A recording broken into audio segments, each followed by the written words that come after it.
ඇත්තටම හරිම එක්සයිටිං. මම අදටත් ඒ බර්ගන්ඩි යුනිෆෝම් එකට හරිම ආසයි. කැබින් එක මැද හරිම ඕගනයිස් පිළිවෙලට ඇඳගෙන හැම කෙනත් එක්කම hina වෙලා ග්‍රේට් කරලා කතා කරන එක ඇත්තටම එක්සයිටිං. මොකද මං හැමතිස්සෙම ආසයි කැබින් එකට ගිහලා ඉන්ටරැක්ට් වෙන්න.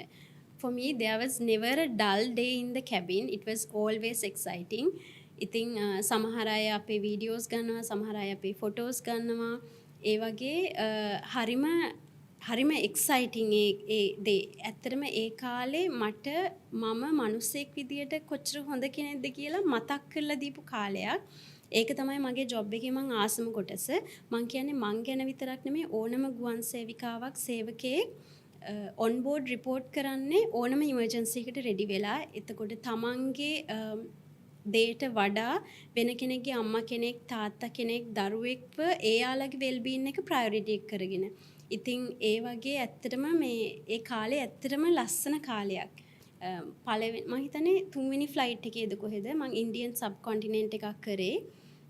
ඒකෙදි මට රෝස් 3කින් එහාට සර්විස් එක කරගන්න බැරි වුණා. එකක් මං අලුත් ටිකක් ස්ලෝ. අනිත් එක හරිම ඩිමාන්ඩින් ෆ්ලයිට් එකක් තිබ්බේ. බා කාට් එකේ ඩ්‍රින්ක්ස් වලට. ඉතින් පළවෙනි රෝ එක සර්ව් කළා, තුන්වෙනි එක 2 3 යනකොට තුන්වෙනි රෝ එක යන පළවෙනි රෝ එකෙන් ආයි කවුරුහරි ඩ්‍රින්ක් එකක් රික්වෙස්ට් කරනවා. එයාට සර්ව් කළ ඉවරදී තුන්වෙනි රෝ එකෙන් ආයි මට එතන තුන්වෙනි රෝ එකෙන් එහාට යා ගන්නම් බැරි වුණා. මට දැන් බෑ කියන්නත් බෑ නෑ කියන්නත් බෑ ඒව සර්ව් කරන්නත් ඕනේ. අර ඒක හරි ටයරින්. අර ඒ ඩිමාන්ඩින් ෆ්ලයිට්ස් හරිම ටයරින්. ඉතින් මට සීනියර් ක්‍රූ මෙම්බර් කෙනෙක් ඇවිල්ලා උදව් කරා ඒ මොහොතේදී. එයා මට කියපු දෙයක් තමයි ඒ ෆ්ලයිට්ස් වල ගොඩක් යන්නේ ලේබර් ක්‍රවුඩ් එක. ඉතින් එයාලා ඇත්තටම මේ දෝහා කියන රටේ ඇල්කොහොල් කියන දේ මේ හරි රෙයා සහ ඒව 5 ස්ටාර් හොටෙල්ස් වල විතරයි තියෙන්නේ අෆෝඩ් කරන්නත් බෑ.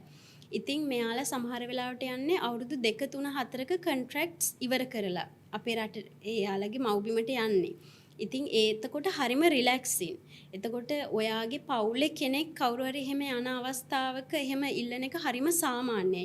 මොකද අවුරුදු 2 3 4ක් වැඩ විතරයි යාලා ඒ හරිම අනිත් එක සමර් වින්ටර් කියලා harsh climate changes තියෙනවා. ඕවත් එක්ක හරි අමාරුයි ජීවිතේ. ඉතින් ඒ ඉල්ලන එක ඇත්තටම එයා මට කිව්වේ ඔයාගේ පවුලේ කෙනෙක් හිතලා එහෙම ඒ විදිහට සර්විස් එක කරන්න. එතකොට ඇත්තටම මේ පේෂන්ස් තියාගන්න සහ ඒ ටොලරන්ස් ලෙවල් එක ගොඩක් වැඩි වෙනවා. ඒකෙදි තමයි භාග්‍ය ඇත්තට මේ එම්පති කියන දේ මේ ජොබ් එකට වැදගත් වෙන්නේ. ඔයාගේ පර්සනැලිටි එකේ එම්පති කියන දේ තියෙනවා නම් ඔයාට මේ ජොබ් එක හරි ලේසි.